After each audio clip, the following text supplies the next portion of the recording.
ಜಾತಿ ಧರ್ಮ ಪಕ್ಷ ಎಂದು ಕಚ್ಚಾಡುವ ಕಾರ್ಯಕರ್ತರಿಗೆ ಶಾಕ್ ಆದರೂ ತಪ್ಪಿಲ್ಲ.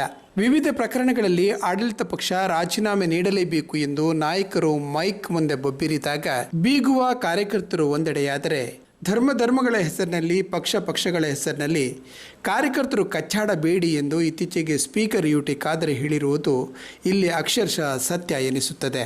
ನಾವು ರಾಜಕೀಯ ನಾಯಕರು ಸದನದಲ್ಲಿ ಎಷ್ಟೇ ಕಚ್ಚಾಡಿದರೂ ಹೊರಗೆ ಹೋಟೆಲುಗಳಲ್ಲಿ ಚಹಾ ಕುಡಿಯುತ್ತೇವೆ, ನೀವ್ಯಾಕೆ ಕಚ್ಚಾಡಬೇಕು ಎಂದವರು ಪ್ರಶ್ನಿಸಿದ್ದರು. ಹೌದು, ವಿರೋಧ ಪಕ್ಷ ನಾಯಕರಾದ BY ವಿಜಯೇಂದ್ರ ಅವರ ಸಹೋದರನ ಮದುವೆಯಲ್ಲಿ CM DCM ಎಲ್ಲ ಬಂದು ಅಣ್ಣ ತಮ್ಮಂದಿರಂತೆ ಕಲಿತು ಜೊತೆಗೂಡಿ ಊಟ ಮಾಡಿದ್ದು ಈಗ ಸೋಷಿಯಲ್ ಮೀಡಿಯಾದಲ್ಲಿ ಸಖತ್ ವೈರಲ್ ಆಗುತ್ತಿದೆ. ಜಾತಿ ಧರ್ಮ ಪಕ್ಷ ಸಂಘಟನೆ ನಡುವೆ ಸಾಮರಸ್ಯ ಮೂಡಿಸುವ ವಿಷಯ ಎಂದೇ ಇದು ಬಿಂಬಿತವಾಗುತ್ತಿದೆ. ಹೇಗಿದೆ ರಾಜಕೀಯ?